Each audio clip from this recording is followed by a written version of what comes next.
So I am calling this public hearing to order at 7 o'clock, the Historic Districts Commission for April 16th, 2020. We're Zooming. So tonight the commission will review several continued public hearings. There are no new public hearings scheduled, and we are not allowed to conduct other business at this time in this time period. So we'll just be doing the continued hearings. So I just want to make sure, just real quick on the Zoom front. So I think just generally protocol-wise, even for commissioners, if you're not speaking, if you could mute yourself just to avoid ambient noise. And I think you all got the Zoom sort of recommendations, the headset, the speaker view, make sure to put your full name. And then whenever we do a vote, I will do a roll call and we'll each have to speak in turn. And actually, I think, Heather, you control the video, correct? Yes. So one thing to do is during the commissioner's discussion, I know there's a way to raise hands. I don't know, is that a reaction? If you click participants at the bottom of the screen, Yep. the there it is, on raise the right, hand. and there should be, you should be able to say raise hand there. Okay, so raise hand, lower hand. The other thing you could do, frankly, is just do this. Like if we can see you and you raise your hand, then Heather could call on us in order. Does that make sense? Okay, so let me continue. In accordance with the Commonwealth of Massachusetts Executive Order suspending certain provisions of the open meeting law, we're conducting the meeting online. To ensure public access to the deliberations, the public may access this call through telephone and video conferencing. Members of the public will have an opportunity to ask questions and provide public comment on applications and discussions following the petitioner's presentation and questions from the commission. To do so, please raise your hand. I think we just reviewed that, but we can review it again. If you're calling in and cannot use this platform, you can raise your hand by dialing *9. And I think, Heather, if that doesn't work, the host can unmute all microphones, but let's see if that first technique works. Yeah. And Chris will like this. In order to preserve bandwidth, let's turn video screens off as Heather's done by the host, with the exception of the commissioners, Heather, and the current petitioner. Yes. Exactly. Once the commission has acted, the petitioner is free to leave the meeting, and we won't share screens until it's absolutely necessary. And then once there are no more public comments on an application, I will ask for a motion, a second, and then we'll do a roll call vote. Does that make sense? And I'm not going to go into any of the state mandated requirements for construction sites right now, because I actually can't remember which of our projects is actually in construction or permitted, but we'll go through that one at a time. So are there any questions from the commissioners, or can we go ahead and get started with our first continued hearing? I think seeing none, we should go ahead and get started.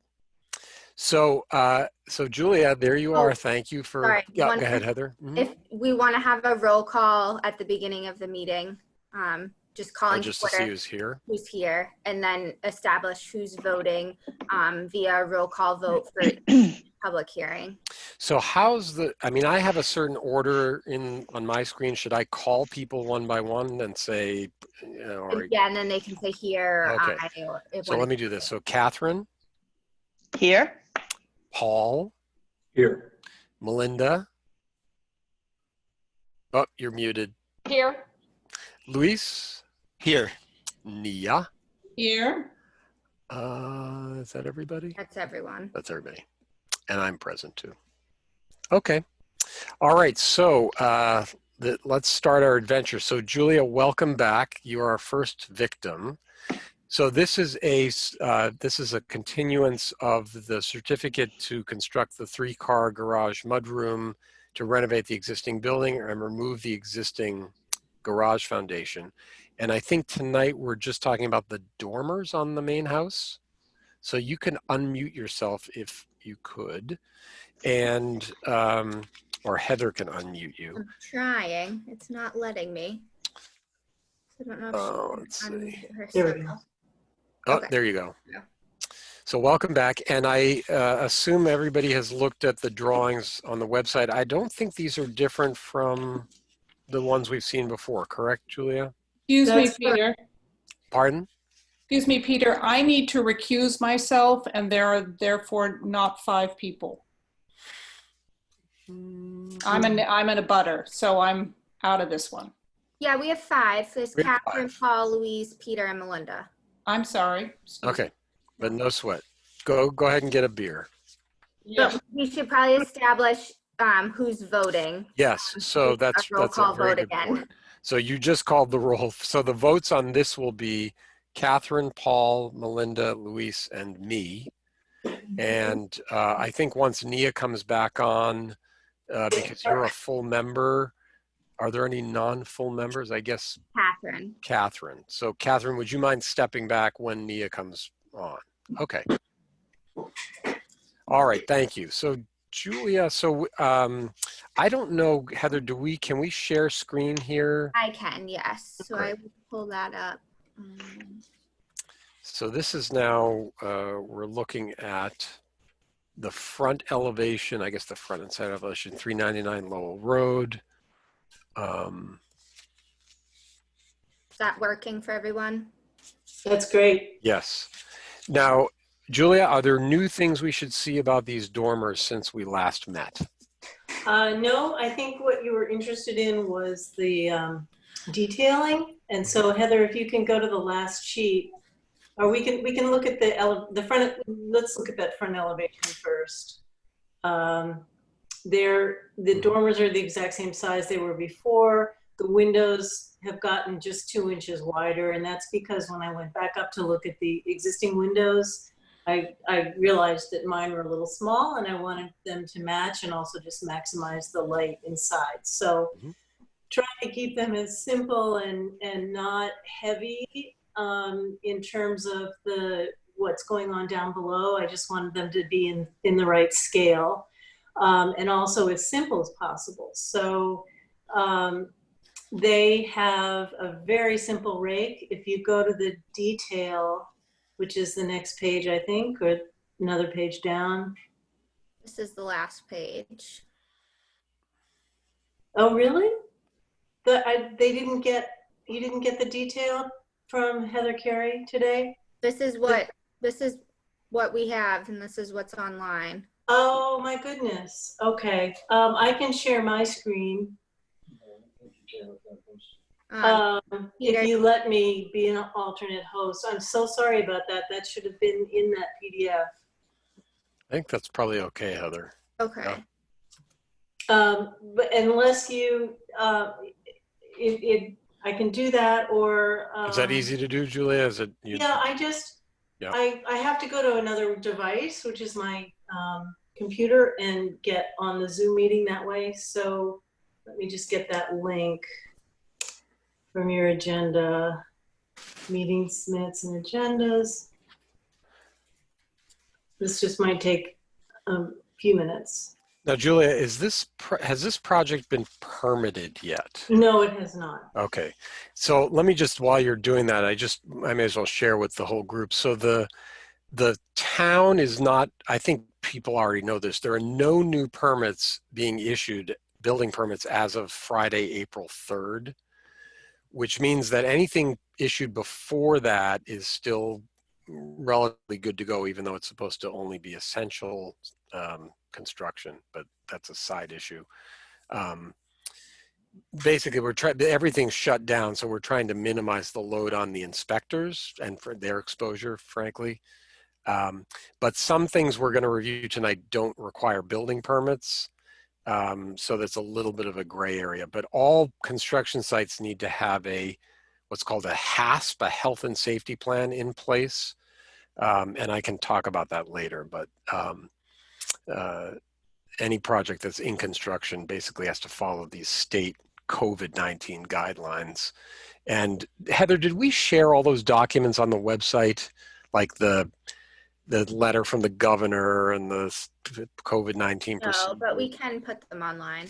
I'm thinking it might not be a bad idea just to, I mean, the building department may also do that. They're all public. Yeah, I think stuff. they're all available on the building department's page. Okay. but I can put them on HTC. They're good to review, I think, just to be familiar with what everybody's, I mean, there's actually this sort of a 2-page thing about, you know, best practices on job sites, which I actually think is quite handy. It has nice illustrations about how to like wash your hands and see all that stuff. You know, very good guidelines. So I was actually super appreciative of that. And then the essential services thing is a little tricky because essential construction really is supposed to be, you know, like kind of emergency or healthcare, hospital, emergency housing, not really residential construction. On the other hand, it does keep people working. So I don't know if Jane has anything to say about that. Hi, Jane. All right, there's the detail. Yes. Very, very simple. What it's going to be, is you can see this rake detail. And then the actual face of the dormer is just going to be vertical, tongue and groove, 2x6, you know, paneling, which will not have a V groove. It'll just be a square, so that from 5 feet away, you won't be able to see a joint. I mean, it'll be very flat. And the reason I did that is just because it just didn't make sense to get into corner boards and all of that with this very small dormer. And it's kind of standard practice to do that. Actually, the colleague that drew this up is another architect in Connecticut, and he does this too. It just keeps it very simple. And I think it works with what's going on below. I think once you get into heavy trim, and so you know, the dormer's so small that it just gets a bit clunky. So the trim around the window does match what is down below, the existing trim. I think that's it. Okay. Any questions about the detail? I think we could probably then go back to Heather's screen and share just the elevation again. Or I'd like to see the side elevation real quick, just to see the, does clapboard return around the side? It would be the not the clapboard, but the vertical panels. Okay. Just all the way around. Yeah, maybe if we could just look at that one more time. I don't know if that's been drawn up. We are in the middle of getting the construction documents done. But you can see, I guess if you look at the north elevation. Yeah, I was going to say the side elevation would show it. Back the screen share. Can you get that from yours, Heather, or I can do it if you can't. I can get it. Okay, I see.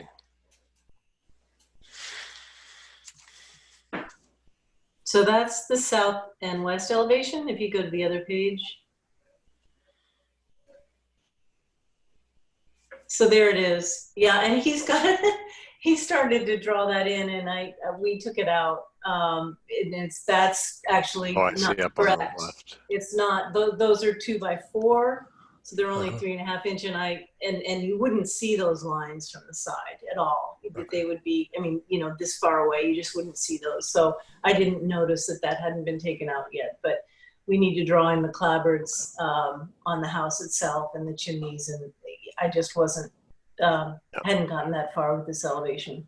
Well, I think these dormers are pretty much in character and in scale with this house. So, so any other things, Julia, or can we go ahead and discuss?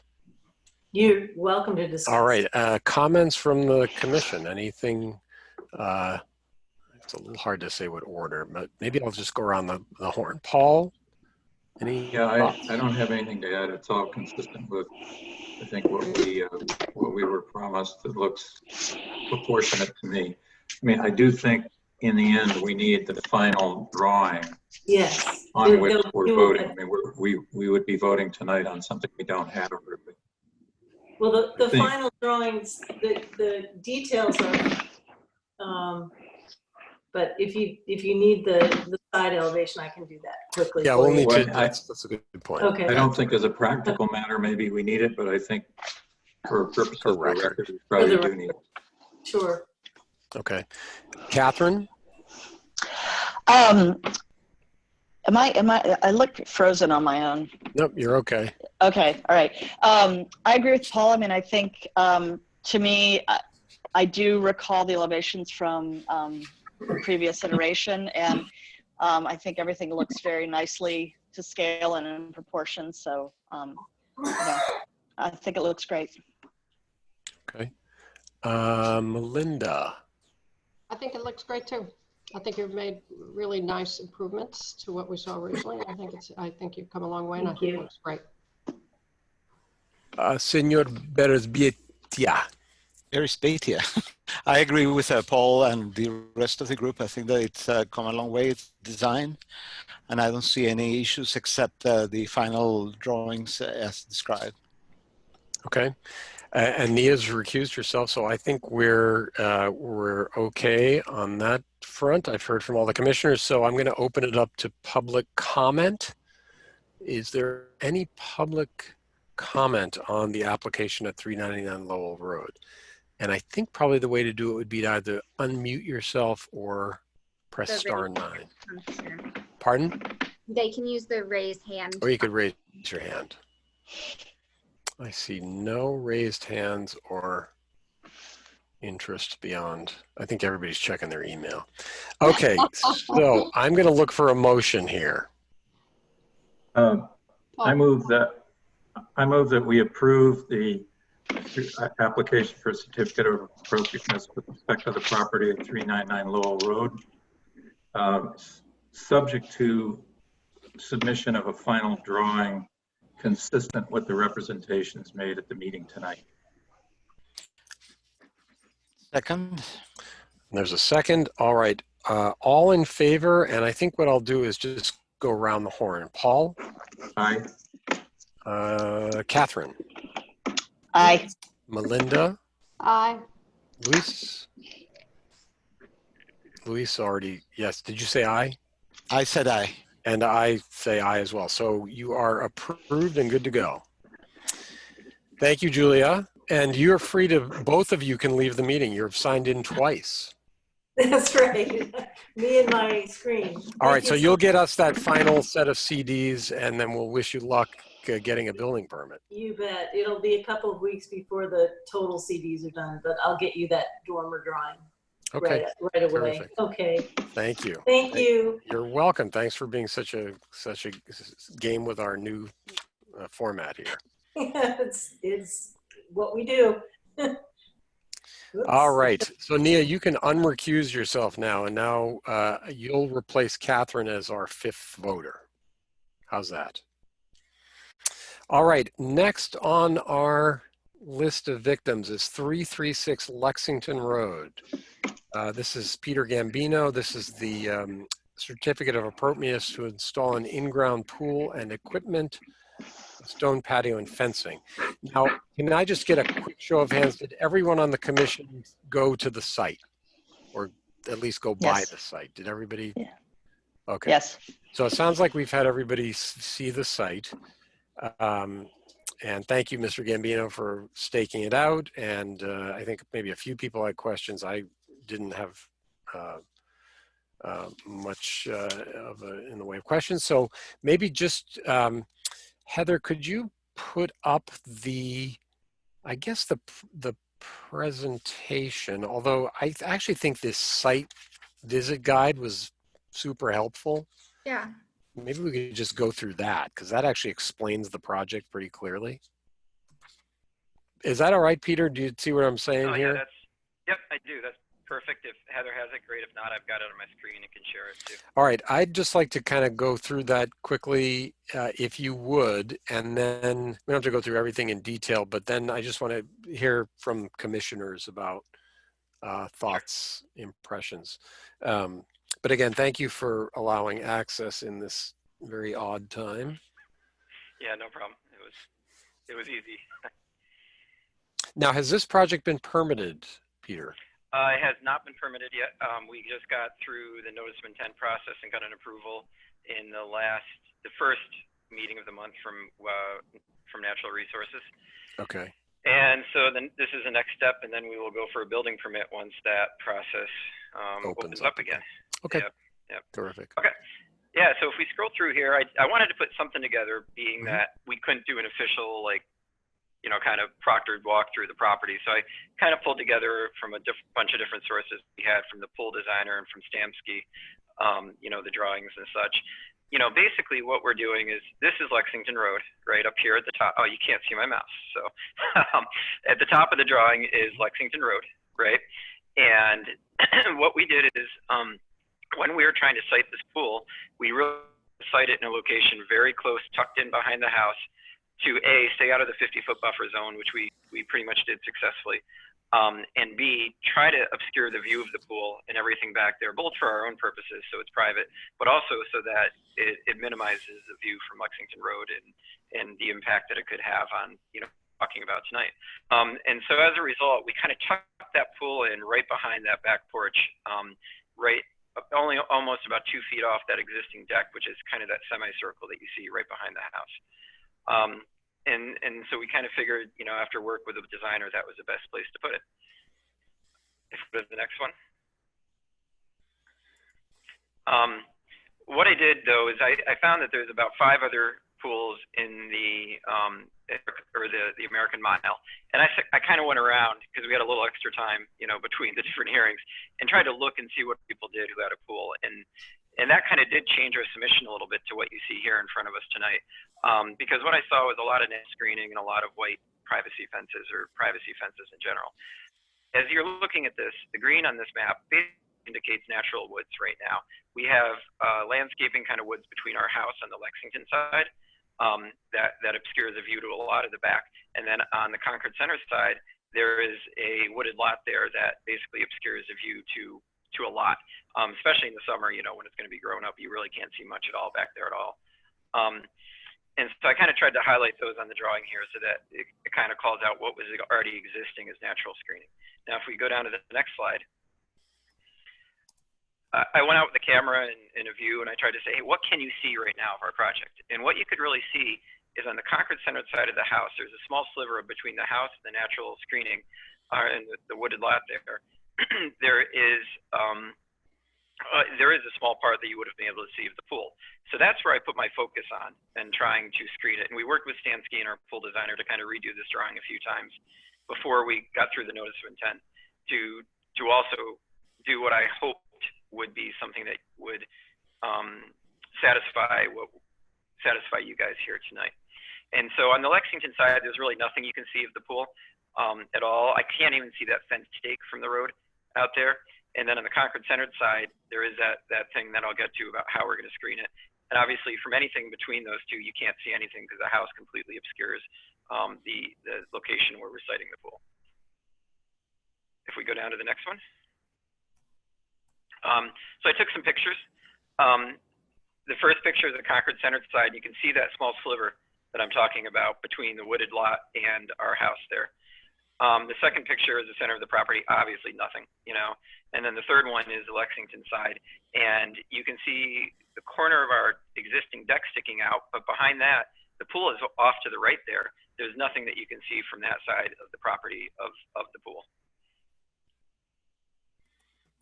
And this is just, I'm going to just glaze over this because this is just highlighting the area that I believe we wanted to screen that you can see from the road. So if we scroll down again, the two types of fences we're going to employ, we need to have a fence around it for code. And for anything you can't see from the road, we're going to basically go with a safety fence. We were thinking of a white picket fence at this time, something similar to this. That will allow us to still maintain vistas of the property because as you guys all saw that came out, there's a nice big field back there that we really enjoy. And we really wanted to kind of integrate the pool in that area to the field and not obstruct the vision of looking out in the field. And so on all non-visible parts of the pool, we're going to employ this. And then on the right-hand side, you have a privacy fence. And on the visible side of the pool, including that corner that we want to screen, we are going to use a privacy fence there behind some natural screening. And if we scroll down, this is kind of an outline from the survey of where the fence is going to be. And this was staked out on the property, so I think hopefully everyone saw that. The blue indicates where the safety fence will go. So between the house and the deck, and then all the way around here. And then the yellow indicates where we're going to put a privacy fence, which is all the way around the back, even though you can't see that far back. There's really nothing back there but wooded area, and it's kind of, so we actually said, hey, having a privacy fence there to obstruct our vision of that, also, you know, to obstruct the vision into the pool too. So that's why we'll do the privacy fence on the back side, safety fence just around the rest of it. And I tried to this is a small landscaping plan. You'll see the safety fence is here. What isn't really shown very well in this plan, but it is shown in the SAMC plan, is there will be a stone wall, a natural field stone wall about 2 feet high around the equipment shed. And it's not a shed, I shouldn't say shed, around the equipment area.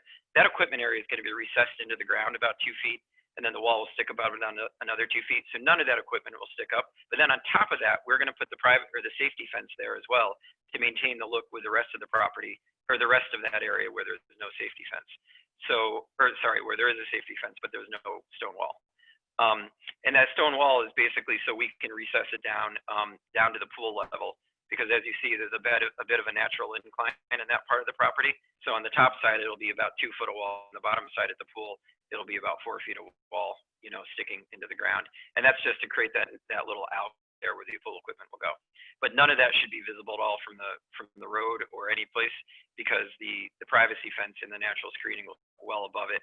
I did in one of the original submissions, and I didn't put it in the site vision guide, give Heather specs as to what the pool equipment is that I got from our builder.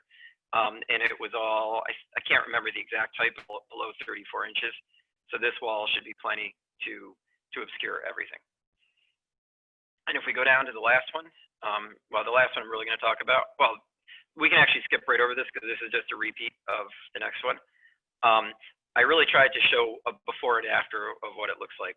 So if you're looking at the road, or from Lexington Road, and you're on the Concord centered side, looking down the side of the house, the left picture is what it looks like right now. And the right picture is what it will look like when we are done. You can kind of see a little bit of that fence poking up behind the landscape screening. And then we're going to do the landscape screening around the corner, and a little bit around the corner on the right-hand side, and all the way over to the left to completely obscure even the fence from the road. And that's what we are planning right now as far as this goes. We have a list of plant types somewhere, Peter. I asked for a little bit of flexibility with that, because we did start a process with a landscape architect to get the plant types and all that going. However, that kind of just froze once the COVID-19 stuff hit, and we actually haven't heard from him in a few weeks. So I am not sure where that's going. So I did ask specifically in here for the plantings that are going to be seen from the road. I asked for a little bit of flexibility, and I gave a couple of examples.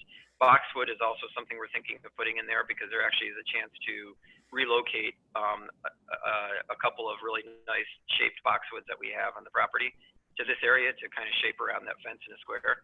But what we were talking about there is we have a lot of holly already existing on the property, and I also have in the past used cherry laurel also that can go as high as the fence. So we're asking for a little bit of flexibility with that, and we will.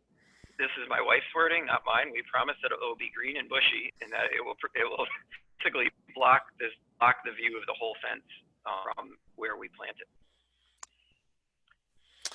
We'll defer to Nia during the comment period on this one.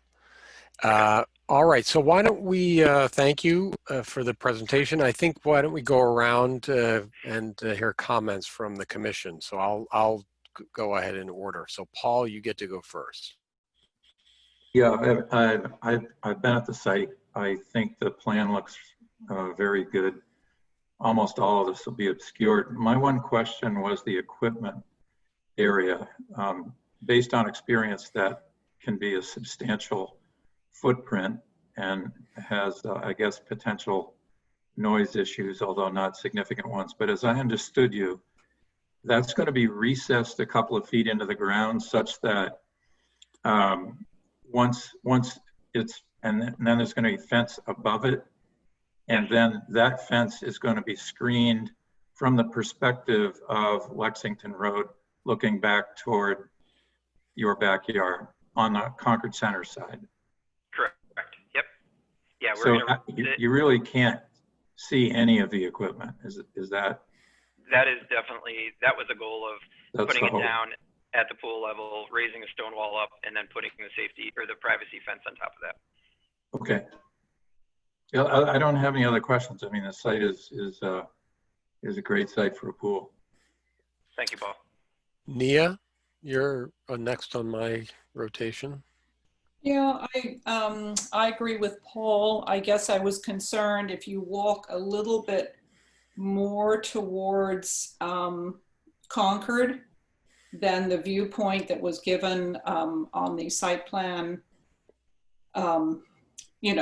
review sheet.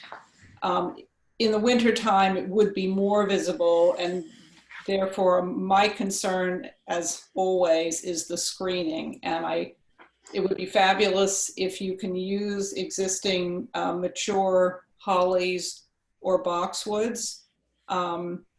If that ended up not being feasible for you, I'd like the rest of the commission to consider, a minimum height of 3 foot at installation, and the plants required to be evergreen 365 days a year.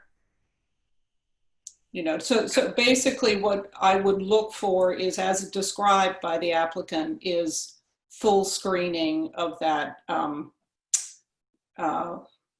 fence. Okay.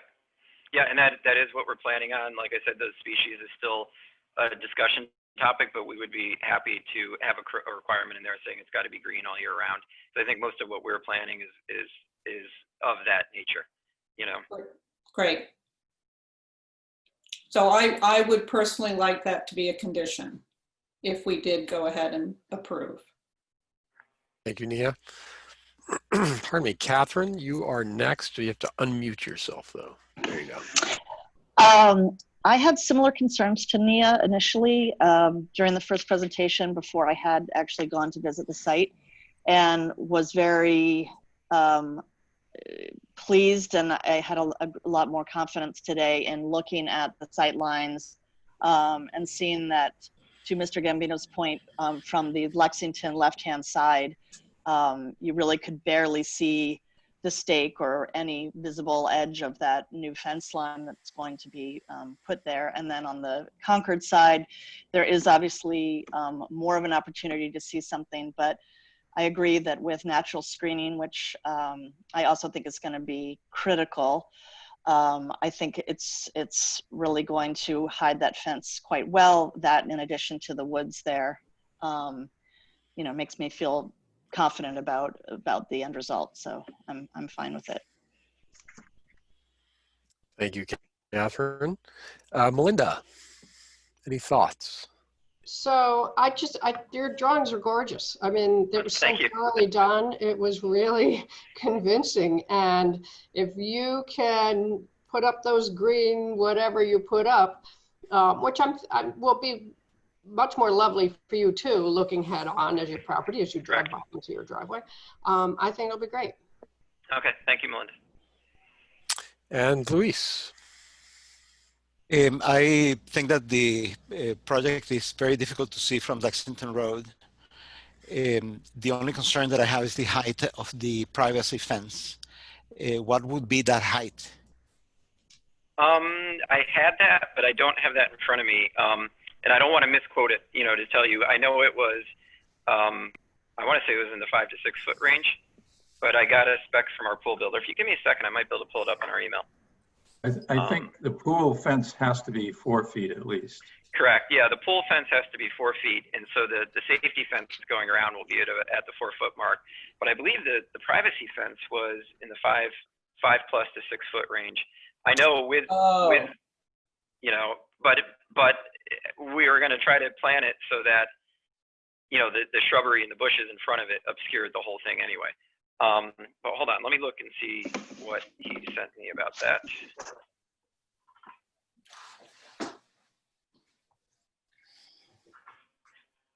Just give me 1 second. Pool builder. I thought the stake said 4 feet. It might have been. I let them mark it up. So I'm sorry I wasn't prepared to answer this one. Because I did send, where is that? His name is O'Hearn. Just looking on the application materials.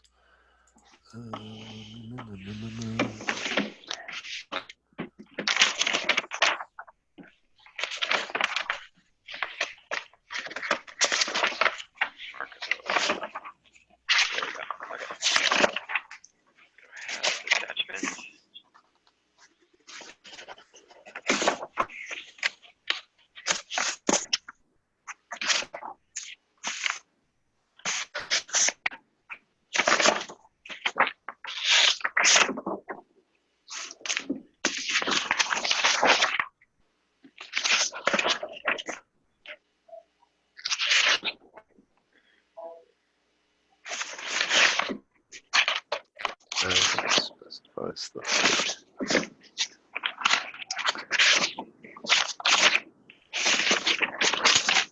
Oh, Peter, would you mind muting yourself there? That's just. Oh, is that me making that noise? I hear my ear too. Oh, I'm sorry about that. Okay. That's all right. I thought I saw it in the somewhere in the. I don't see it in the application materials.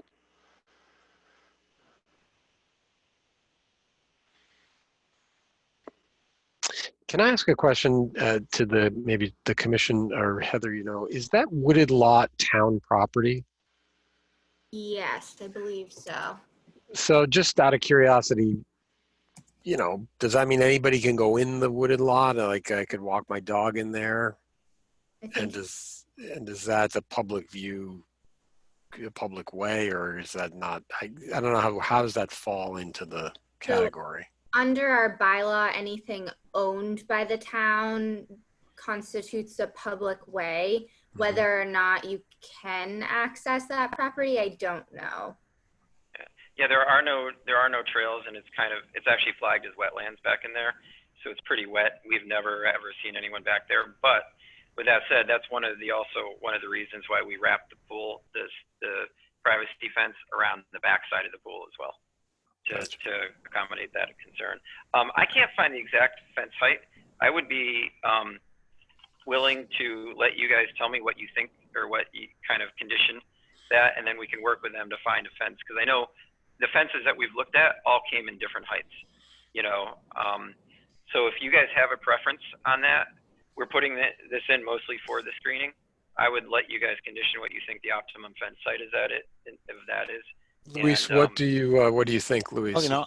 My impression is that 4 feet is too small, but I also think that 6 feet is too tall.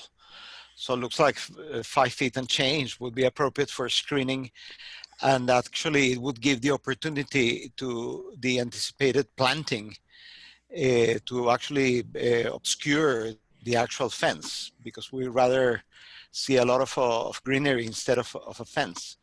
Yeah. So, that's our goal too. So that would be the my goal in setting a height for the fence. I think that 6 feet it's too tall, and maybe Nia can give us some advice about what's the correct height of a fence in that setting. Let's see,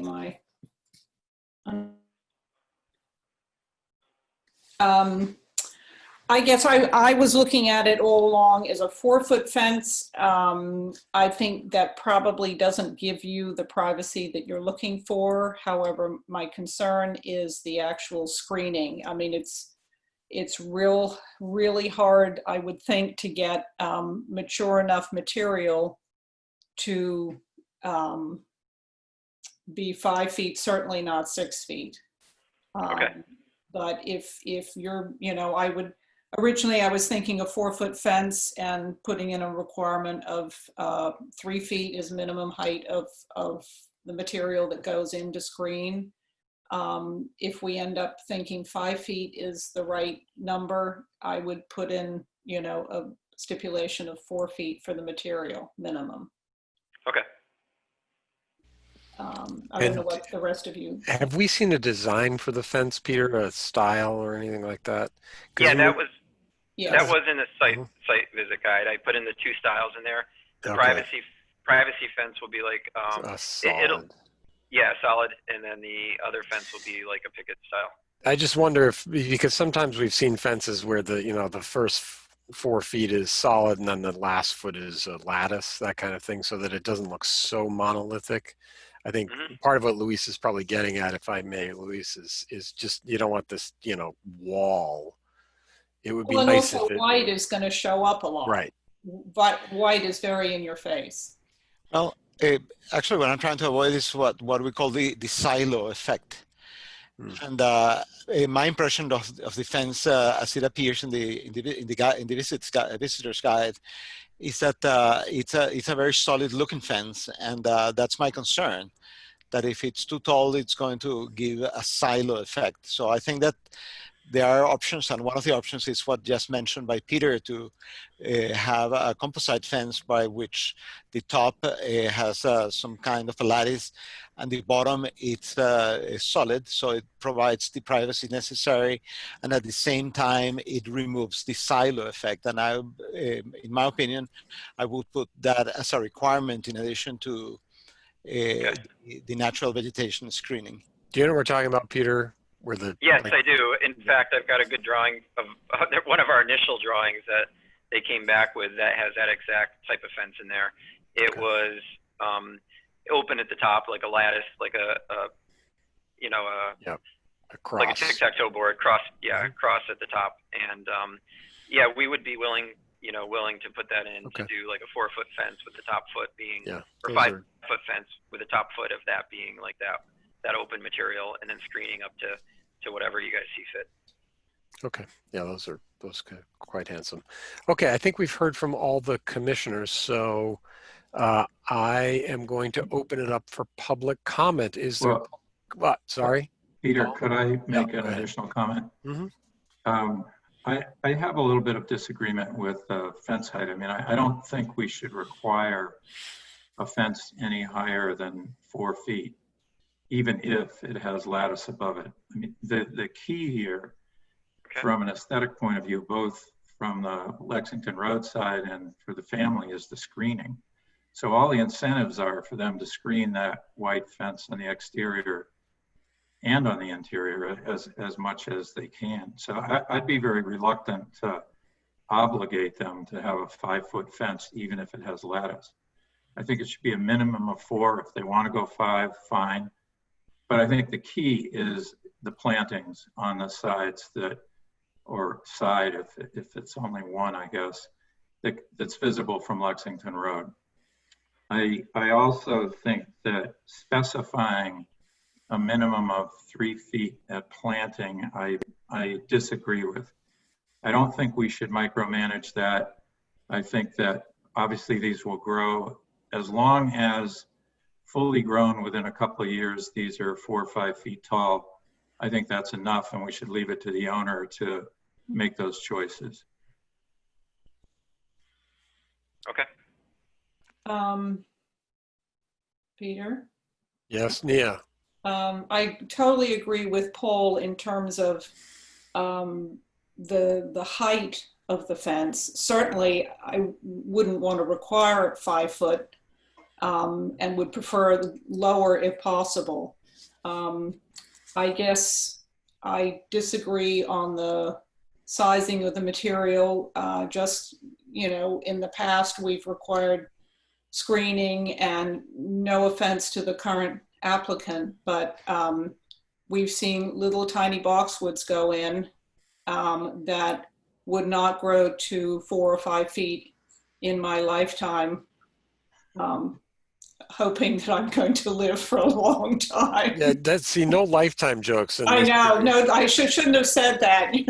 Pre-COVID. Pre-COVID. Sorry. But anyway, I think the applicant understands where we're coming from on the screening, and I'm sure, as Paul said, that he wants the screening as much as we do. So we want robust screening. Yes. Okay. All right, but I also appreciate, Paul, I think you're right. We can't really if we get into micromanaging, then we're gonna, get ourselves all caught up in green tape, as it were. Any other thoughts before we open it up to the public? All right, so why don't I go ahead and open it up to public comment? Is there any public comment on the application for the in-ground pool and equipment, stone patio and fencing at 336 Lexington Road? I'm looking for raised hands or otherwise. And I got a big wall of silence. So I think I'm going to look to either Paul or Nia to make this motion, since you're both, you've got the highest stakes in this motion now. I need a little clarification because I don't know where we left off on the plantings. I share the concern about the plantings and that they ought to be, you know, as they mature, they certainly ought to be 4 or 5 feet high. The question is, do we require some minimum at planting? And I feel not, just from a micromanagement standpoint, but I don't feel strongly. I'm not going to follow my sword. Well, let me ask a clarifying question, Nia, as our resident arborist. Is it difficult to get, let's say, 36-inch high, 3-foot evergreen No, at a nursery? no. That's a standard? I mean, in other words, we don't want to cause Absolutely. undue expense to the That's owner. pretty easy to do. That's Okay. very easy to do. But 48 inches is starting to get into, that's custom and, or I don't know, what's the most cost-effective way for Peter to do this, what I'm saying? To decide with his landscape architect what's going to work best and grow the best. Okay. But maybe we say 36 inches minimum, since that sounds like it's a standard off-the-shelf-ish. That is absolutely a standard All size. right. Does that feel fair, Peter, if we just require a 36-inch? I don't know enough to disagree. So, Okay. And I know, like I said, we are looking to relocate about 12 boxwoods that are already fully established from another part of the property that we don't want to lose. Oh. So that might work for me. I just don't know, you know, pricing wise, what the best is. So, Okay. you know, Well, certainly if you can use your existing material, you know, that is a very satisfactory way to handle it if you can. yeah, that is our goal, but you know, there's, when transplanting, you run the risk it not Yes. taking. Yes. And so we're a little nervous about that, but that's what we're looking to do right now. Well, Paul, could we, is it too weird to say we strongly suggest a certain height? Yeah, and I'm open to doing it. Like Don't lie. like you were saying, is like if it's going to increase the cost of the project by a significant amount, then I probably would regret agreeing here now today. But we want to do what's right. We want to make it look right. As I said, we want to move this corner of the property. I mean, right now it's kind of an overgrown mess because of that land behind it. And we would really want to clean it up and make it look good anyway. So Okay. we're open to your suggestions and just ask for a little flexibility, you know, to do what's going to work there and not break the bank on this project. Okay. Well, Paul, you're an attorney, so you've got to be able to figure out a way to word this so that. Go for it, Paul. I'm happy to make the motion, but are we talking preference? Are we talking condition with respect to the 3-foot height? I think preference. I don't. Okay. I think it's hard to make it a condition. Nia, are In you my happy with that? I'll go with the full. Sorry, I'll go with the flow. Luis is raising his hand, though. Yeah, if I may disagree, I think that we have the right as a commission to ask for a particular if that's going to accomplish of a screening area from the view from Lexington Road. So I think that my suggestion is that the approval be worded such as that the fence will have a minimum, will have a height of 5 feet with the last foot being of some lattice type work, and that there will be vegetation which will be as a minimum of 36 inches when it's planted and expected to grow to at least 4 feet within the 22-year period. I don't think we should say the second part of that. I think we could say 36 inches minimum when Exactly. it's planted. I agree. Yeah. I also think we should not require 5 feet. I think we should give them the flexibility of minimum 4, maximum 5. If it goes to 5, it needs to have a foot of lattice. Okay.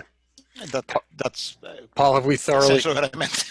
I'm totally fine with that. That gives Okay. us a flexibility defense choice. So, you know, Hey, if you Paul- say minimum of 4, maximum of 5, and if we go to Okay. 5, you have a foot of lattice, I'm good with that.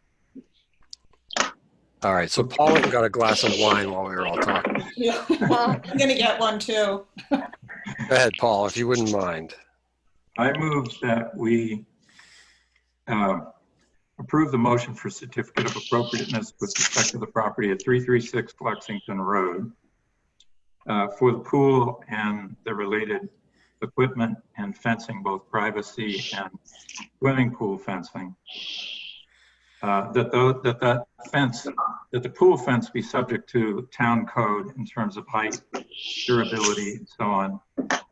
That the screening fence be a minimum of 4 feet in height, a maximum of 5 feet, and if it's 5 feet, in the owner's discretion, the last foot can be lattice or some variation of a monolithic fence. All of this subject to screening around the fence in those areas visible to the public,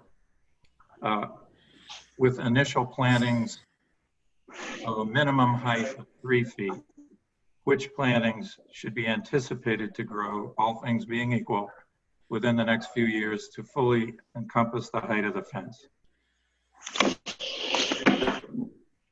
Could we And add that- that the plantings need to be evergreen Yeah, and year that, round? and that these plantings be evergreen year round, 365 days a year. Second?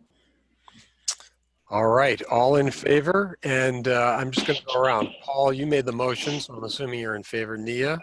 Yeah, aye. Melinda? Yeah, fine. Luis? Yes. And Catherine, why not? Let's throw an extra vote. Aye. And I say yes too. All right. So Peter, congratulations. You are approved as noted. Thank you. And that will go into the public record. So thank you for the very excellent, that was the best site visit guideline we've ever had, I think.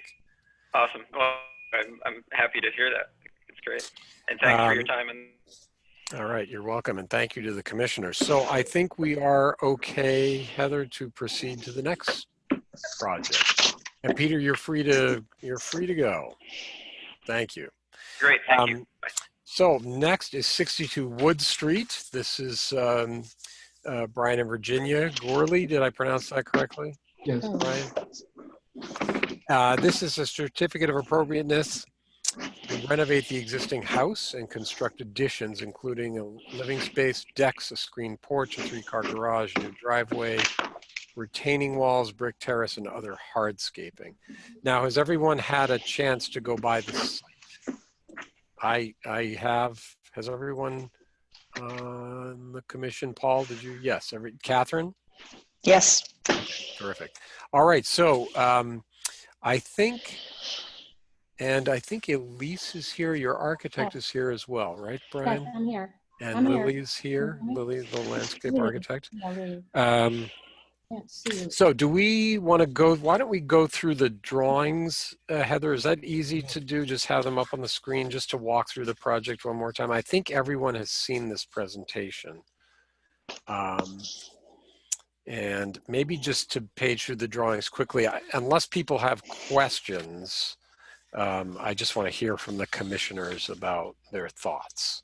So I guess we could just start with drawing A1. Which is now we don't have to, I think we don't have to look at the existing versus proposed. So you can tell so the right there is the proposed addition and renovation. Yeah, So the darkened walls. Pardon?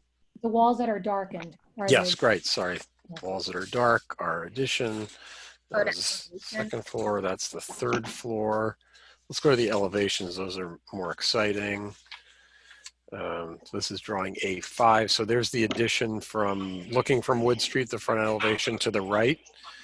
And the elevation below that is facing, that's the new addition. So there's a 2-car garage below and then a kind of shed garage to the right under the existing think that's a porch, correct? Yeah, that's a screen porch. Yeah. That's for the small car that we wanted to get a ride in but couldn't. And then the other two elevations, so now we're looking at this is coming up Wood Street, and then the bottom elevation is the back, which you can see, you can see it from afar these days because nothing's leafed out, so you can see it from Elm Street and what have you. So I think that was it. Maybe I could ask the owners, do you have anything you'd like to add to what we saw or the presentation material, or can we just go ahead and talk about it? Can I just note one thing? If you're not speaking, can you mute yourself? Because there's a lot of background noise. Okay. I just wanted to point out that small car in the back is set back behind the two garage doors. Yes, there it is. Yes. Right. It's not flush. It's way back. And it's set back. Yeah. Yeah. Okay. And I would volunteer that I think I challenge that a little bit about what you can see from the back of the back. You have to really crane your neck to catch. I don't think there's any place where you could see the whole back and you can't see the ground level. Right. I think the only thing I would add though is the river is considered a public way as well. So you have to stretch for sure. Yes, but on the river, unless you're on a very tall boat or something, just the slope of the hill and the vegetation that exists screens. Gotcha. Screens the first level entirely. So. Okay. All right, Elise, any last words to add, or are we okay to? Oh, you're muted there. Oh, sorry That's about okay. that. I'd also like to point out that the Gorleys do have the model, so if anyone wants a right, view there of the it is. model, that might be helpful as well. Just again, to Brian's point, showing that the third little garage under the porch is pretty far back. So just wanted to say that. Okay.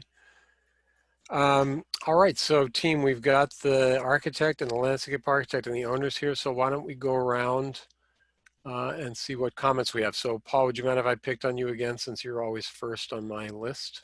Sure. I would find it helpful if Elise, with the drawing up, could just take us through the contours of the new renovation. I wasn't quite sure. I mean, I remember the side where the garage is and what's happening there.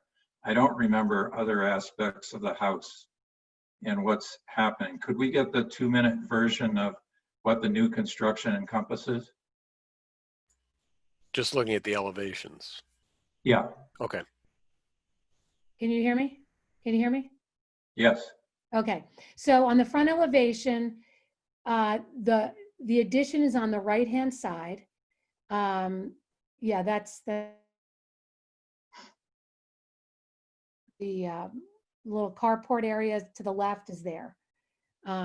Going down, this is the elevation of the addition on this side. So this is where there will be some grading, and Lily can talk to it more.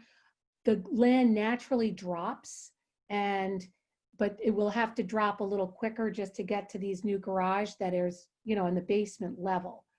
And then the elevation on the side, we're using the same elements that are on the existing elevation. So the same box bay that's in the living room is now there in the family room, 2 windows above, and it's the same window on the 3rd floor. There currently is a screen porch that is there. So on the side elevation, you do see a screen porch, and there is also the car, Brian's little car is currently, that's where it's parked, underneath the existing screen porch. This is a new screen porch. The existing screen porch is becoming the kitchen. But in terms of actually looking at this elevation, it's not, except for obviously the garage, the new 2-car garage, it's not that different in terms of the elements. We've tried to kind of use the same elements. And So right now, Brian drives his car down and parks under the screen porch. Those doors that I've shown under the screen porch are the existing doors that we're going to reuse. So that's a similar element. And the screen porch, if you did walk around, is all those elements are there now. So it's a really pretty screen porch, and we're going to use the panels and some of those same elements that are there now. So that's the that's the newest side elevation. But again, we've tried to incorporate a lot of the elements that are existing. So then the rear, I think the next one is, okay, so the next one changes not at all. That's exactly what's there on the left side elevation. You won't see any difference on that side. That's exactly the same entrance, the little carport area, and the addition out the back was done 25 years ago. So that's all there. So the left side is really no change. In the back elevation, again, it's, the left side is the addition. So that hall side is the addition. What's currently there, the third floor is there now and is staying exactly the same. On the right side, Heather, there, that's all existing, that's staying. There's a couple of window changes, but it's basically staying the same. And then there are window and door changes kind of in the middle that, those are different. We've added a couple windows. The dining room comes out a bit more. And the kitchen, which is, maybe put your little thing on the kitchen there, Heather, right there.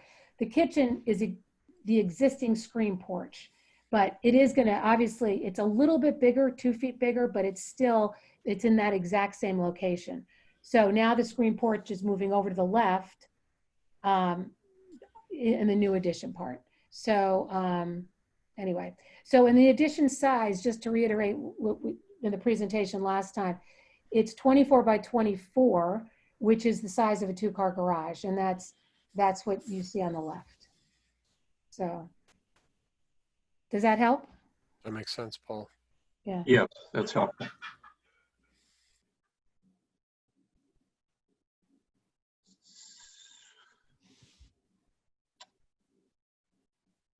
Are we open for comments? Sorry, I muted myself. Yeah, let's go around if you wouldn't mind giving us your thoughts, Paul, first. Yeah, I mean, I think the design in most respects is great. I mean, very consistent with the existing architecture.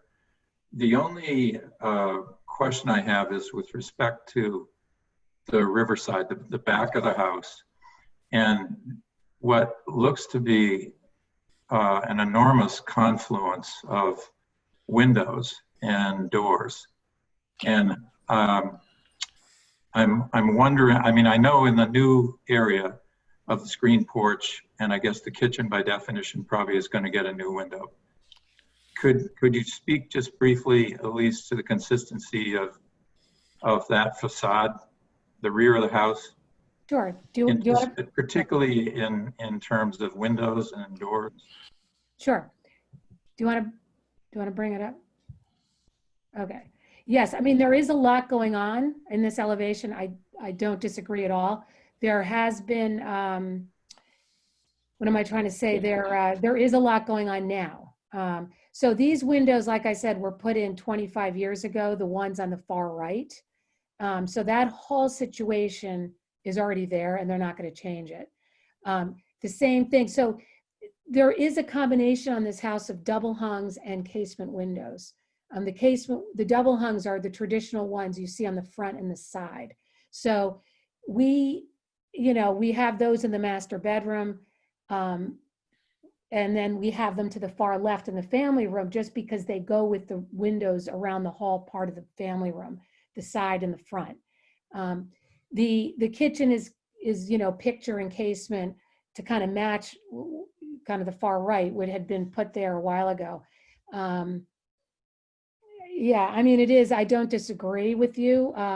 Again, to Virginia's point, even from the river, you see it from the second and third floor. It's really almost impossible to see those lower 2 levels as one consistent elevation. It really is. I mean, I've been to the back of their yard many times, and it's hard to get it all in view. And I know, so I feel like when you're looking at this elevation, that's one of the reasons I did the model.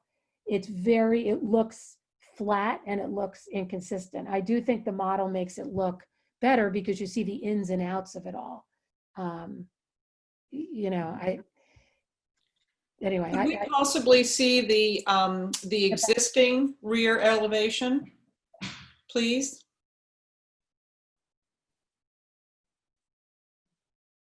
Yeah, it's the top. Yeah. Thank you. Yeah, there's a lot going on already, that's for sure. Yeah, so there was the combination of the double hung again and the kind of traditional, and then the new casements on the, that were put in the addition, and then the casements on the third floor as well. And then the little balcony and, with the sliding glass door was added, I don't know, how many years ago, Virginia? I don't know, 8 years ago, something like 5 years ago, whatever. But No, the anyway. sliding glass doors were there. Oh, they were there. Okay. They were already there. It had a wooden railing that was very unsafe. So we added the balcony of it. The balcony. Okay. Yeah, about a decade ago. Yeah. Okay. It was very exciting to open the door and not have anything in it. And if I may, Paul, as the resident architect, I think the windows and doors that are the ones that are catching your eye are all the ones that are on the former porch. So the door and the two windows, and then the kitchen above it, and then the double doors above that, and the doors to the right of the kitchen, because those are all new types on this house. There are no other windows, I don't think, with one set with the light up top, correct? Well, Is that a new type? So if you see on the right, the addition that had been added 25 years ago, that does have the transom windows above. Oh, there they are. I see. You know what I'm saying? Okay. We're just not putting the arch on just because it's a little more distracting. We felt I got that it. was kind of where we were coming from that. Yeah. Okay. Yeah. So. Can we go back to the proposed, please? Proposed.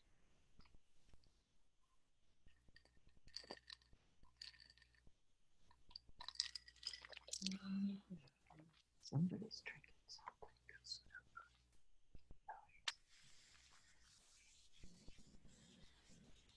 Yeah, I mean, I was trying to, because we had those different windows that were, like I said, with the transoms, I tried to do that, the kitchen, and then bring it across the porch as well to create some consistency there. Again,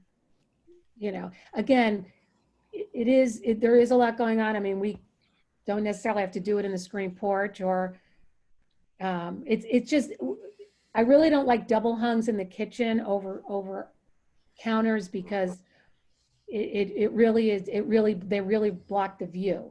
And in this instance, the view is really important.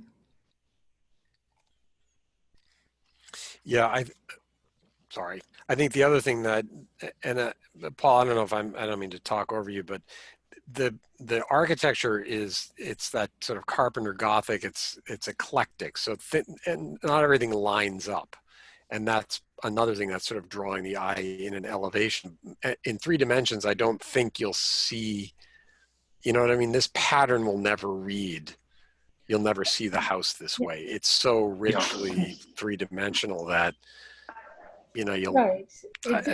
Yeah. And I understand. I'm not hyperventilating over this. I just wanted to understand a little better. I think given this view and given the almost total inability to see this perspective, I don't have a problem. Okay, well, why don't we, let's just go around a little bit and hear from other folks. Nia, do you have any thoughts, comments? I think the whole thing is beautifully designed. I love it. I love the way you've just moved it out and used the same detailing throughout, particularly that front and side view. I'm not too fussed about the rear because I agree. I think in 3D, it's going to read very differently than a very flat look on a piece of paper. I'd be interested. I don't know if is Lily on this call? Yep. If she could just walk us through that retaining wall going down to the garage. And I know there was, at the site visit, there were cherry boards as to where the side wall was going, just sort of to clarify that. But in terms of the architecture of the house, I'm very happy with that. Can we go back to the landscape plan? Okay, so you, if you could scroll up just a little bit so the whole plan is there. A little bit more. There, okay. So going down to the garage, there's a low wall on your left. So I think the maximum height is 92. Is about 2.5 feet. So the garage area is 2.5 feet lower than the upper lawn. And there's a flowering tree there to take the place of it's actually a giant witch hazel, but the existing flowering tree. And then on the other side of the driveway, the wall is sort of 18 inches to 2.5 feet tall. Again, it's higher at the property line than it is at the turnaround for the garage.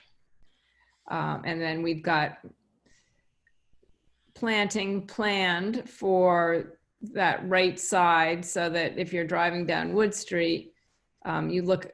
Unfortunately, there are huge Norway maples there now, which if you've been to the site, you know, which makes planting a little bit more difficult.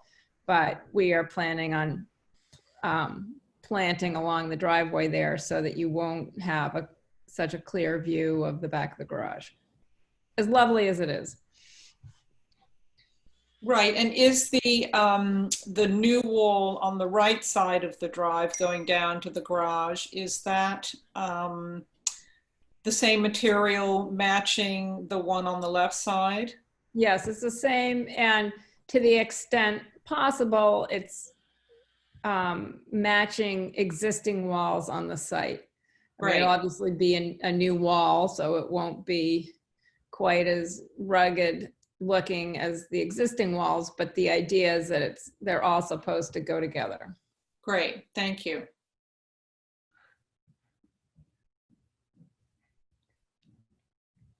I'm good, Peter. Sorry. Okay, thank you, Nia.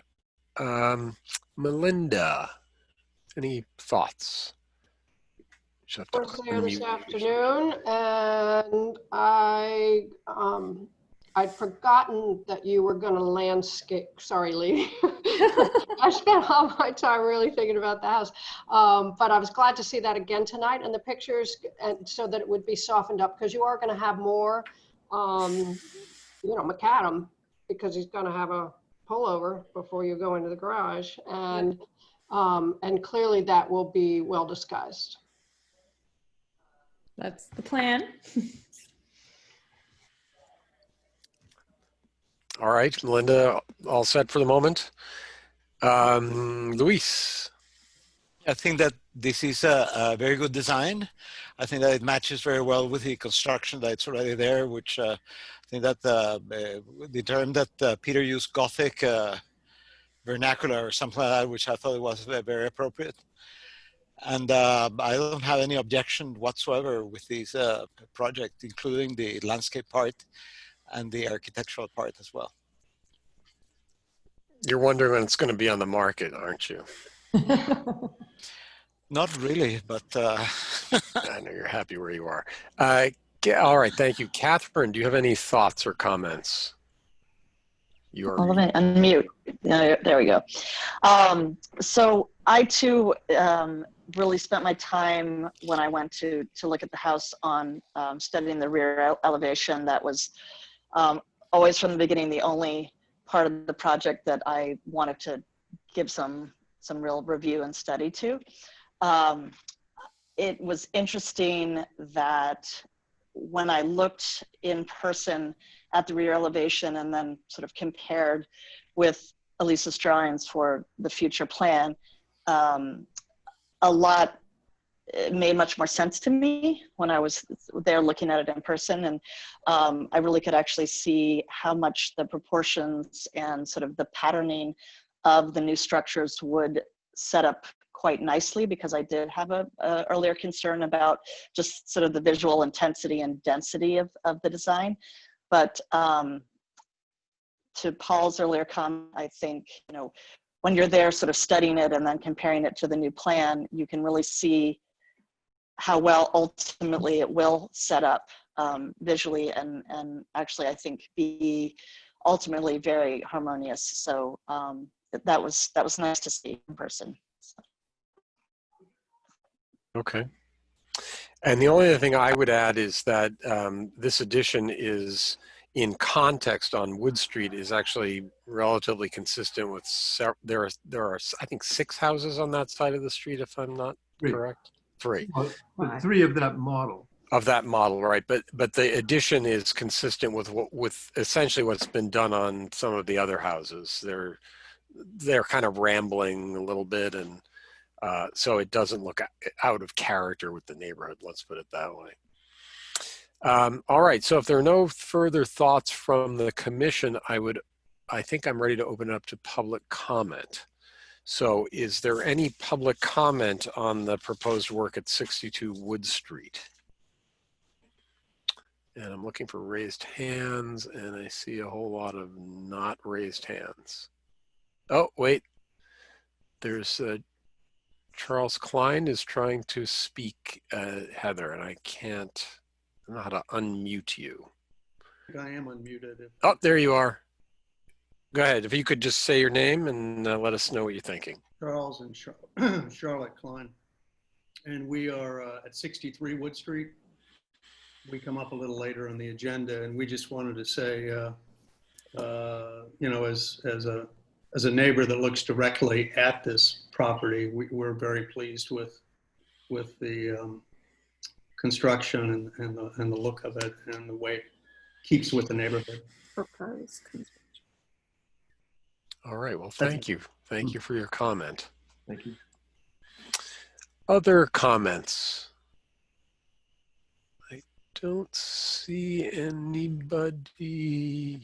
So I think we're ready for a motion. And as the chair, I get to, should I choose somebody, or Nia, do you have a last comment? I just wanted, Peter, I think we covered everything in the last meeting. Do Yes. we have all the cut sheets, all the, you know, detailing on light, exterior lights, all that kind of stuff? I think it was all covered, garage doors. That's a very good point. I don't make sure everybody remembers that we did all that. I think we did. Yeah, Well, no. I don't. Go ahead, Heather. Yeah, no, this is Elise. Oh, hi, Elise. Yeah, hi. We do have to come back with a couple of cut sheets. Yeah. There's no, just like the garage doors. I mean, Yeah. all the colors, all the windows, all that's going to match, you know, so I feel comfortable with that. But, and I don't know if there's a light, I'm not sure. So, but we'll come back with any of those. There's nothing on the house, but there might be, we're just going to do recessed kind of downlighting in the back. But we'll get back to you with those cut sheets. Okay. Any lights, garage doors. Thank you for pointing that out, Nia. At least these are CDs, right? These are construction documents. No, they are not. They are not. Are they DD or? Yes, exactly. Okay. So maybe, so one thing I would say is why don't we get a set of the CDs and just run through them one more time to see if we have any final coordination comments. Let's put it that way. Light fixtures, you know, we haven't talked about the windows and what kind of screens and what the porch screen is going to look like. So there are, and I think we don't have any of that yet in the application, right, Heather? So I think that's right. So I think that's sort of what I would say is the usual suite of cut sheets and paint sample colors and that sort of thing would be good Yeah. to have just before Yes, construction. exactly. No, we wanted to get your approval before we started the construction drawings. So. Okay. All right, so is that clear to the commission? This is essentially an approval of the design, not quite all the details yet, and I think we would just reserve the right to review the final details for consistency with this approval. Okay, so how do you word this motion? You can place that as a condition that final construction drawings and all spec sheets are submitted to be reviewed at a meeting and approved by the commission prior to the issuance of a building permit. So moved. Okay. Does that make sense to you all, Yes. the Gurleys and to Elise? Yes, yes. No, I knew we were going to come back with some of those items. That's fine. Okay. Paul has a question. Paul? Yeah. Are we approving the landscaping plan? Yes, we would. The hardscape.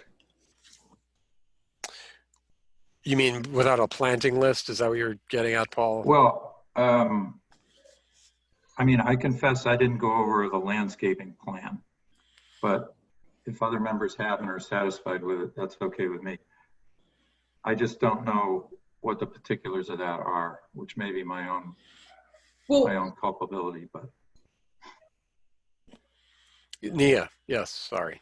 Well, as far as the landscaping goes, even though Lily's design is absolutely beautiful from our standpoint, the only bit that is of our concern is the hardscape, the walls, the paving, that kind of stuff that's visible from the public way. And the only softscape stuff, plantings, that we have purview over is if we felt, as in the pool application before this one, that it was necessary for screening. So I don't believe we need to go through the full landscaping plan other than the hardscape, unless somebody felt there needed to be screening. So I think the hardscape is called out on the drawing, unless you want more detail.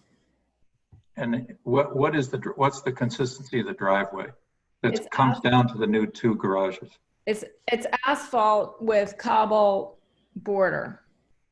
So there's a cobble apron that I don't know if we can see the plan again, but I've got it up on my screen.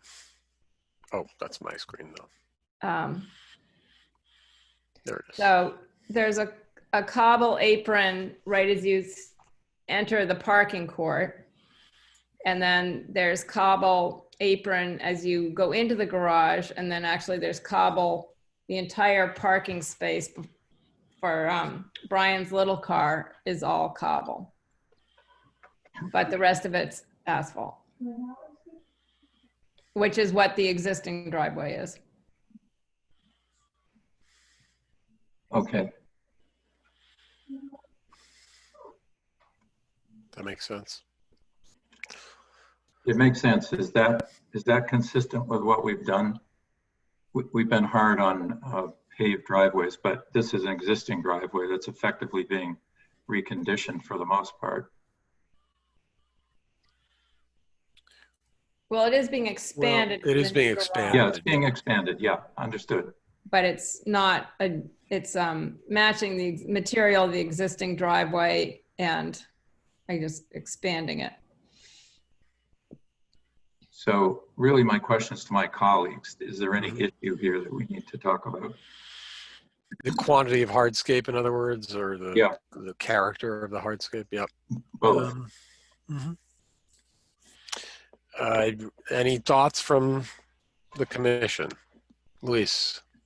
I am the one who opposes asphalt surfaces, and I would be no exception here, but this is a continuation of an existing path, which it's very large. If they were replacing the whole thing, that I would be opposed that it would be asphalt.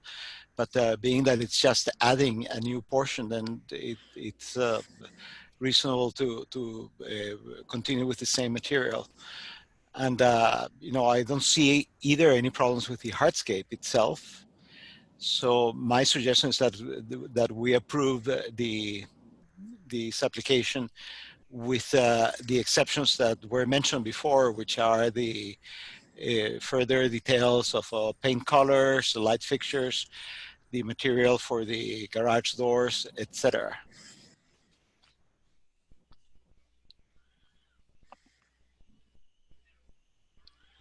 Okay. Can I ask just an odd question, and maybe the homeowners know? So the porte cochere on the other side of the house, it looks like, was that ever a drive-through, like around to the back or something? Yes, it was. And in So there was a driveway that went around the other side of the house. It came around the back on this side of the house, Huh. and then went back in underneath the porch from this side. And that's not there anymore, right? The So driveway. we added this section here. You couldn't come around. Right, you couldn't come around. Yeah. So, I mean, the only reason I bring that up is it suddenly made me realize, oh, actually, there was already pavement over there that was taken out. So now we're sort of putting it on the other side in a way. Okay. Right. And it really, sorry. it really only goes to like just to the edge of the carport. Right. So it had all been taken out. Okay, it's a very handsome piece of the house. All right, I think, did I already open it up to public comment? Yes. So are there other thoughts from the commission, or can I look for a motion? Or I'd like to look for a motion. I'm looking for a motion. You or me, Nia? Luis, do you want to make that motion? Oh, yeah, you're muted or something, Luis. I can't hear you. I'm sorry. There you are. I move that we approve the application of 62 Wood Street to renovate the existing building and construct additions to include additional living space, deck, screen porch, a 3-car garage, new driveway, retaining walls, brick terrace, and other hardscaping with the caveat that the applicant will return for the commission to review additional materials such as light fixtures, paint colors, specific design of the windows, and garage doors, among others. And final construction drawings. And final construction drawings. Second. All right, all in favor? Aye. Paul, oops, sorry, Paul. I'm in favor so long as this is design only. I think that is what we said. That's right. We're approving the design subject to the construction drawings. And yes, I'm aye. Nia? Aye. Melinda? Aye. Luis, you made the motion. And Catherine? Aye. Aye. And I'm also an aye. So it's a unanimous approval. Thank you all very much. So we'll see a resubmission at the CD phase. Yes. And that would be great to see all the usual samples, paint colors, materials, cut sheets, and all that good stuff. Yes. Thank you all very right. much. Nicely done. Thank you. Congratulations, folks, and good luck getting a building permit. Yeah. Thank you. Thank you. All right. And you are free to go if you'd like. All right. So we're moving right along. We've got 48 Monument Square. This is the Colonial Inn. Are you folks on the line? I can't quite tell. No, anyone is here for them. What's that?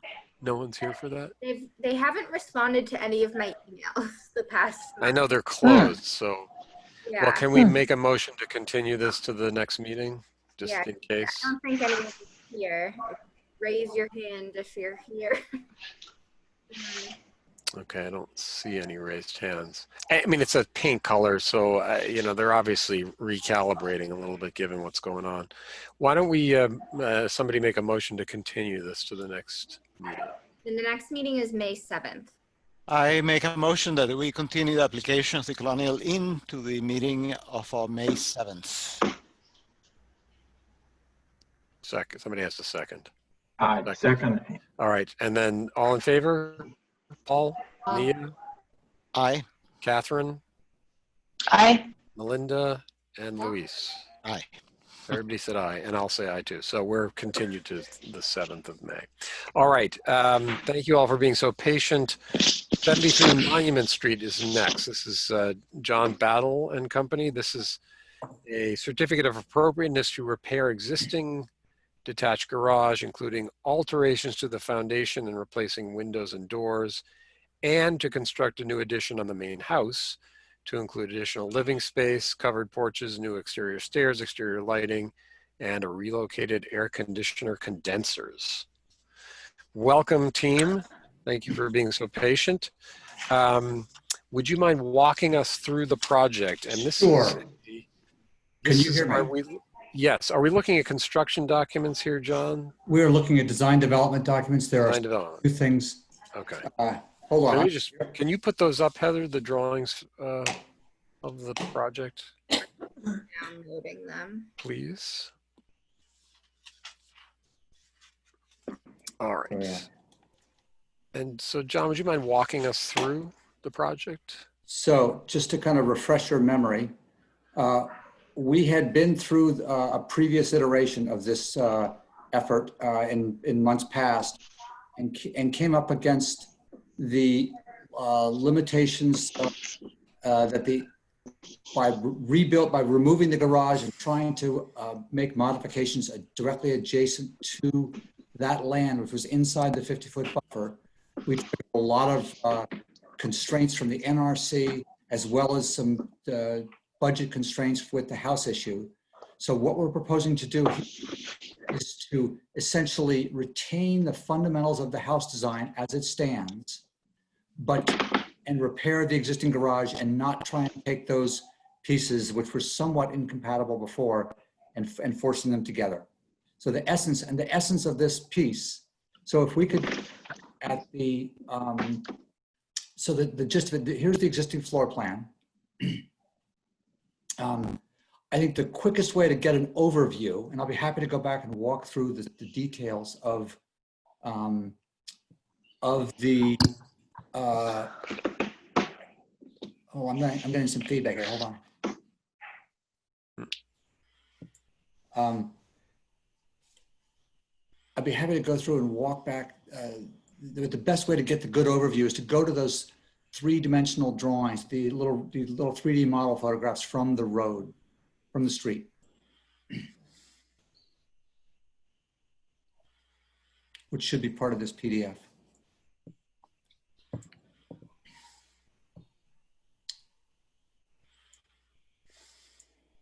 So just to give you an overview first, let's go all the way through to those 3D drawings.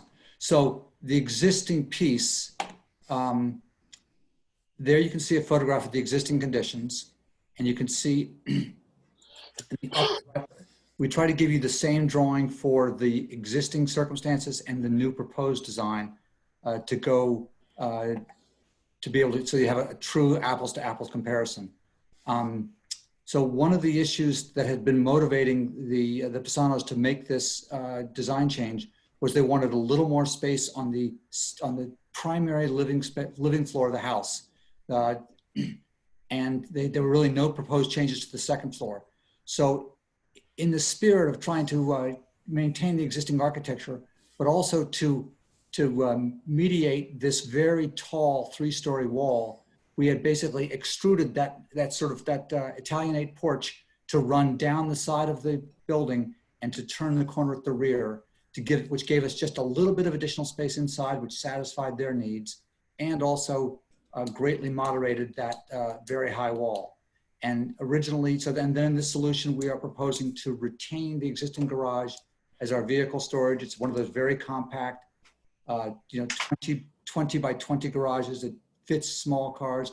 But originally we thought we might be able to do better than that, but it was just too complicated. So the plans for the garage are simply to repair, replace garage doors, replace windows, roof line, exterior materials to stay the same. And the addition to the house is fundamentally the same design that we had previously, only the garage has been taken out of the lower level and we simply have usable space down below. So now if we want to go look at floor plans, I can specifically walk you through it, but that's the essence of the piece. And I think that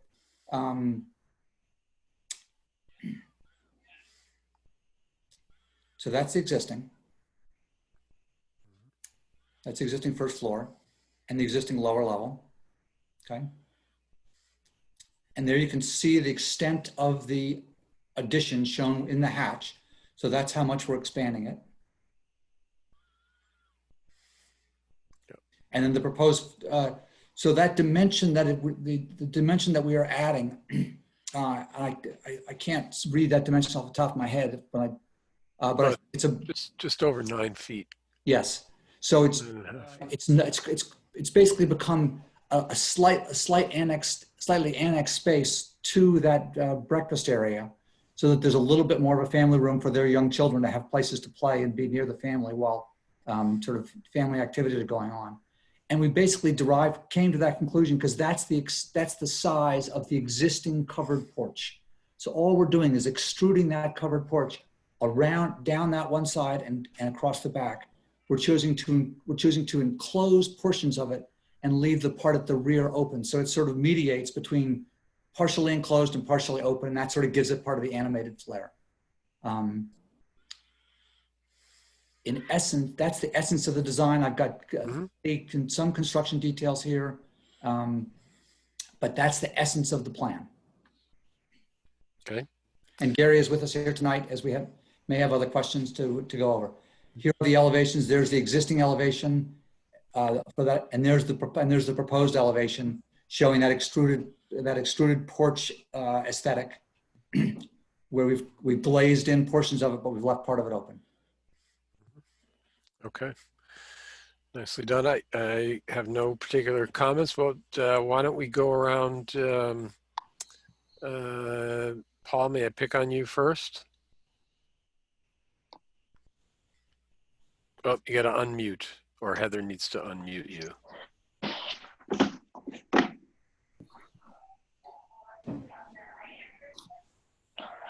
There you Okay, go. that should be better. Yep. No, I don't have any real comments on this. It's fine, and almost none of this is visible from Monument Street anyway. Is that right? I mean, you can see the corner, the back corner. You can see the corner, and that's why we showed you that perspective, because it truly does show that actually an important part of our work is actually to moderate that very high severe wall, which is really 3 stories. Yep. Okay. And again, Paul, we're approving a design here. There'll be a further iteration with details. Understood. Yeah. Nia, thoughts? I'm fine with it. It's very, very similar, as John said, to the design that we went through before. And I don't know whether it was a question of what's available on my screen, but was there in the 3D model, 3D drawing, did that include the garage? Just so, do you see me on my screen? The garage is missing. Because people's faces are on top of the garage. Oh yes. Could you shimmy the drawing over to the left so that the new is also included in the image? You can move there it is. The block with the faces anywhere in the screen. Thank you. Thank you. That's the shot I was looking for. So okay. I'm fine with that. Thank you. Okay. So I want to clarify one thing, is that as we go forward, this is effectively sequenced as well, though there are still a few details to be resolved, but give us to approach this approval as if it's construction documents. All the windows are specified, all the sizes are precise. Oh, because they're in the package here. Yeah, that's true. Right. Okay. And things like garage doors, whatever you come back for? No, the garage door specification is in your package. Okay, thank you. Okay, I'm going to look through those as we're talking. Melinda, thoughts? I have just a quick question, and that is, where are you going to put those air conditioning handlers? You're going to move them, but I couldn't tell where. They are going, if you go to the site plan, I can show you.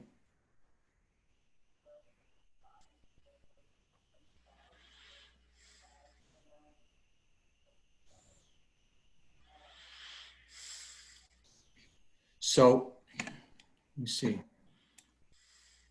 So you can see there are two existing air handling, Yeah.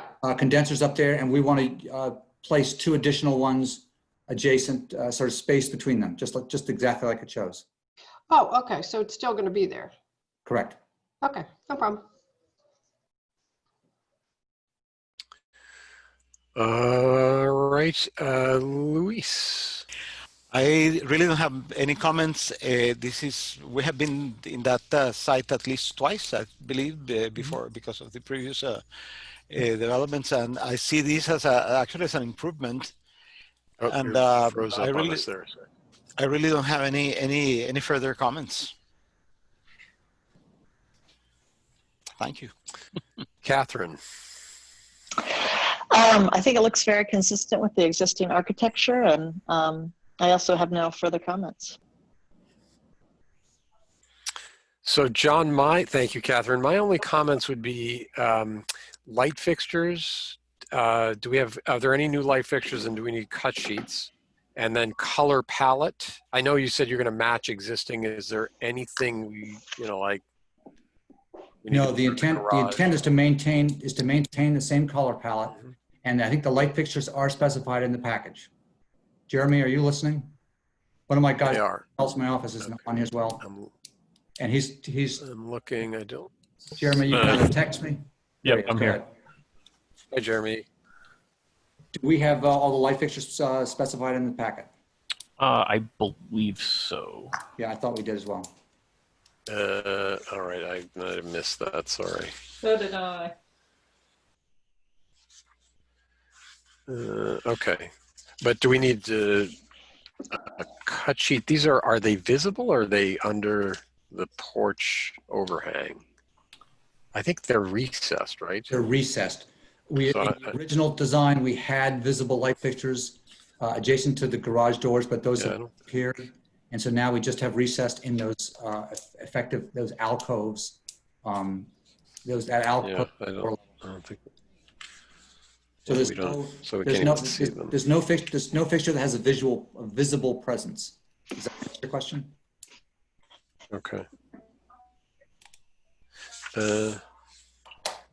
Yeah, I don't think so. I mean, they're not. I don't see them specified in here, but again, I'm not sure we need to. If they're not visible.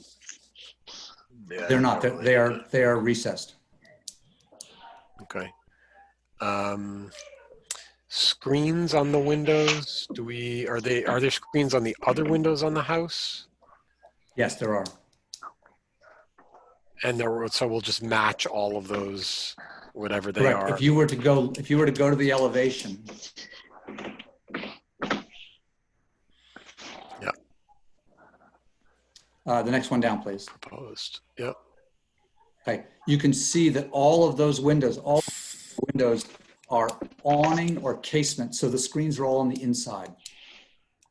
Okay, great. Does that answer your question? Yep. Mm-hmm. Okay, I don't have any other comments. Why don't I open it up to the remaining members of the public who have joined us? So are there public comments on the project at 73 Monument Square? I'm looking for raised hands. I see none. Oh, Heather raised her hand. I can't hear you though. Just reminding people they can use the raise your hand function if your phone is not on. Raise your mouse. All right, so I have no public comments, so I would look for a motion on this project from someone. We approve the petition for certificate of appropriateness with respect to the property at 73 Monument Street, as specified and consistent with the documentation filed by the applicant, including exterior lighting, the changes to the living space, and the addition of 2 heat pumps to air conditioning unit. One other thing, is there any landscaping? Sorry to jump out of line here. Is there any landscaping or landscaping? No, at this point we are leaving the existing lawn at the back. We're making no changes to the top of the to the top of the change of grade. So that's one of the reasons that I think when we did those things, we triggered a lot of NRC. We ran into a brick wall with the NRC. So at the moment, we're leaving the landscaping as it stands. Great. Okay. Sorry to interrupt your motion No, that's there, right. Paul. All right. I'd look for a second on Paul's motion. Excuse me. I mean, Yes, Peter, Nia. don't we need to add the language about it being the design drawings and we need the construction drawings? No, these are construction documents. Okay. I clarified, these are construction documents. They are, okay. So, and I believe I think there's enough detail here to satisfy the most curious mind. Fair enough. So I need a second. A second. Melinda, second. All right, all in favor? I'll go around the horn. Paul says aye. Nia? Aye. Melinda Aye. made the motion and seconded. Catherine? Aye. And Luis? Aye. And I am an aye as well. So you're approved, and I sound like a broken record, but good luck getting a building permit. Thank you. We do not have one. That we're headed for that line next. Thank you. All right, nicely done, Okay. and congratulations, Gary. Nice project, John. Thank you for your attention. Appreciate it. All right, and you Thank all you are all. free to go. All right, next on our list is 474 Barrett's Mill Road. You all know this applicant, Mr. Mark Giddings. For better or for worse. He's looking for a certificate of appropriateness to replace his driveway and some windows. Hi, Mark. Hi, everybody. So, Nice to see you. anyways, nice to be seen, as they say. This is a no-brainer. We're going to pull up our asphalt driveway and put down a gravel driveway with cobbles. It'll be similar to Patrick McSweeney's driveway around by his barn. That's Max. See Max? Oh, there's Yay, Max. We never get to see him anymore. Anyway, so we're going to pull this up and put gravel with cobbles down the side. Okay? No big deal. All right? And then we have to replace our windows. We're going to replace them with Anderson A400 series, 12 over 12s. We have 31 windows in the house. I think most of them are 12 over 12. Some are 6 over 6s. We'll replace them with identical format. We thought we'd put those black screens on, though, just so that the windows can't be seen. Is that okay? Come on now. No black screens. I'm kidding. You know that. So, okay. I know. So I see the spec sheet it's on the spec sheet has been submitted. Yep. I have absolutely no questions about this project. So does Paul, do you have any comments? Yeah, I think there's a serious issue with respect to the character of the applicant. But beyond that, I'm not so sure that's not in your purview. Okay. So it is what it is. So. All right, come on. We got one more project after this, so we can't get. I have no question. We should have moved Mark to the end. Really, is what we should have done. Now, I was almost at the end. We should do this all the time because you guys were so easy on all of these applicants. I couldn't believe it. Okay, so. Ooh. It's the wine. I'm telling you. I guess whatever. Nia, do you have any thoughts or feelings, comments? Mark, are you putting in a cobble apron or just a single, thing of cobbles around the outside? Just a thing of cobbles down the sides. Okay. Thank you. Has Max approved this design, by the way? Because, You want to ask him? Hey, Max. his paws are going to be the ones that are affected I gave most. you so. Melinda, do you have any comments? No comments. I think it's fine. Luis? No comments. I think that looks pretty good. And Catherine? No comments. Looks fine. All right, so I would look for a motion on Mr. Giddings' application 474 Barrett's Mill Road. I move that we approve the application of 474 Barrett's Mill Road for replacing the driveway and windows. Second, anybody? I second. Melinda seconds. All right, all in favor, Paul? Yes, aye. Nia? Aye. Linda? Aye. Luis? Aye. Catherine? Aye. And I'm an aye. Mark, Thank you very I'm much. sorry we couldn't give you a harder time, but nice, you know, nice to see you all. it was a nice, clear application. All What right. can I say? We'll see you when the world changes. So, All right. Thanks. Bye-bye. Bye, Mark. Thank you. Bye. Nice to see you. Bye. Bye-bye.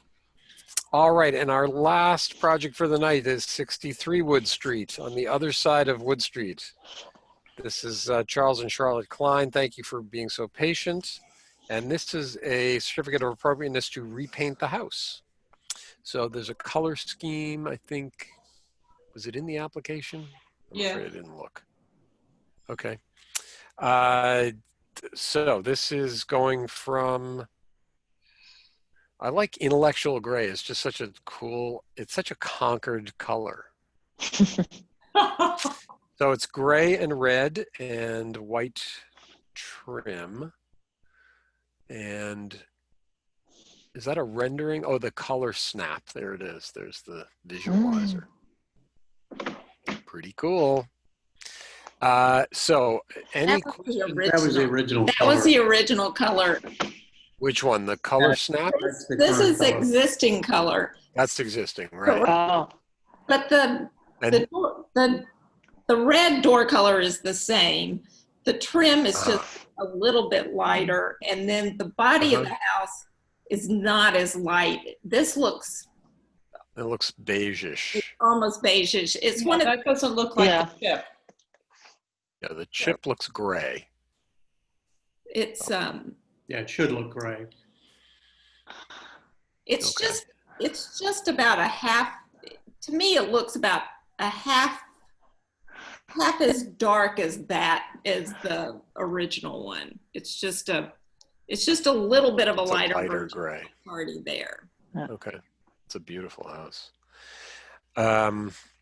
Okay, I have no strong feelings one way or the other. I think it's a nice replacement in kind in a way.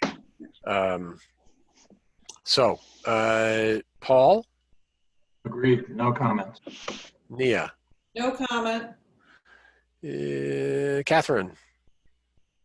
Very nice, no comment. Okay, you're busy. Melinda? I think it's fine. And Luis?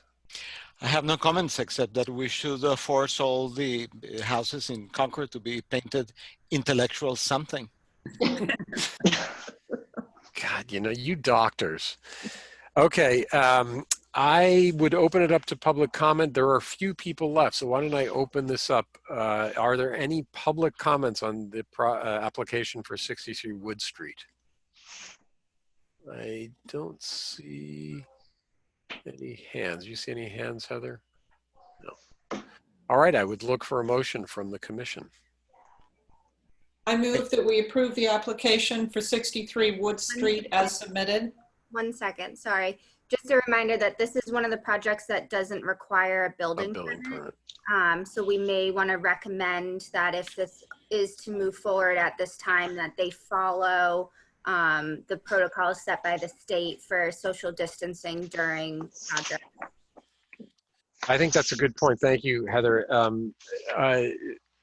Charles and Catherine, sorry, Charlotte, we can post these guidelines from the state on our website. Would you mind downloading them? They're just basic guidelines for, you know, how to wash your hands. It's guidelines for construction sites. Okay. Sure, we'd be happy to give to your contractors.